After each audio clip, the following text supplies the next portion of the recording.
குடிக்கிறதுக்கு தண்ணீர் இல்லை, சாப்பிடுவதற்கு சோறு இல்லை, நீர்மூழ்கி கப்பல் தேவையா? 8 நீர்மூழ்கி கப்பலுக்கு எல்லாம் இந்தியா பயப்படுமா? பாகிஸ்தான் அரசியல்வாதிகளுக்கு அறிவே இல்லை. பாகிஸ்தான் தனது முதல் சீன வடிவமைக்கப்பட்ட நீர்மூழ்கி கப்பலை அடுத்த ஆண்டுக்குள் செயல்பாட்டுக்கு சேவைக்கு கொண்டு வர தயாராகி வருகிறது. இஸ்லாமாபாத்திற்கும் பிஜிக்கும் இடையே $5 பில்லியன் ஒப்பந்தத்தில் ஒரு பகுதியாக 2028ஆம் ஆண்டுக்குள் பாகிஸ்தானுக்கு 8 நீர்மூழ்கி கப்பல்கள் வழங்கப்படும்.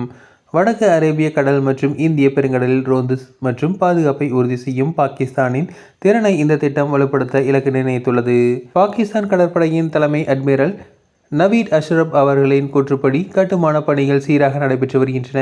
மேலும் இந்த நீர்மூழ்கி கப்பல்கள் பாகிஸ்தானின் கடற்படையை பாதுகாப்பை வலுப்படுத்துவதில் முக்கிய பங்கு வகிக்கிறது என்று கூறியுள்ளார். முதல் 4 நீர்மூழ்கி கப்பல்கள் சீனாவில் கட்டப்படுகின்றன. மீதமுள்ள 4 கப்பல்கள் பாகிஸ்தானில் உள்ள கராச்சி கப்பல் கட்டும் தளத்தில் கட்டப்படும். இது பாகிஸ்தானின் நீர்மூழ்கி கப்பல் படையை விரிவுபடுத்துவதற்கு, கப்பல் கட்டும் தொழில்நுட்பத்தை மாற்றுவதற்கும், உள்ளூர் நிபுணத்துவத்தை மேம்படுத்துவதற்கும் உதவுகிறது. ஆனால் இந்தியா தற்போது உள்நாட்டிலேயே உருவாக்கப்பட்ட அணுசக்தி நீர்மூழ்கி கப்பல்களுடன் பிரான்ஸ், ஜெர்மனி மற்றும் ரஷ்யாவிடமிருந்து பெறப்பட்ட டீசல் எலக்ட்ரிக் நீர்மூழ்கி கப்பல்களையும் இயக்கி வருகிறது. இந்த தொழில்நுட்பத்துடன் ஒப்பிட்டால் பாகிஸ்தான் வாங்கும் நீர்மூழ்கி கப்பல் வெறும் ஜுசிபி மட்டும்தான்.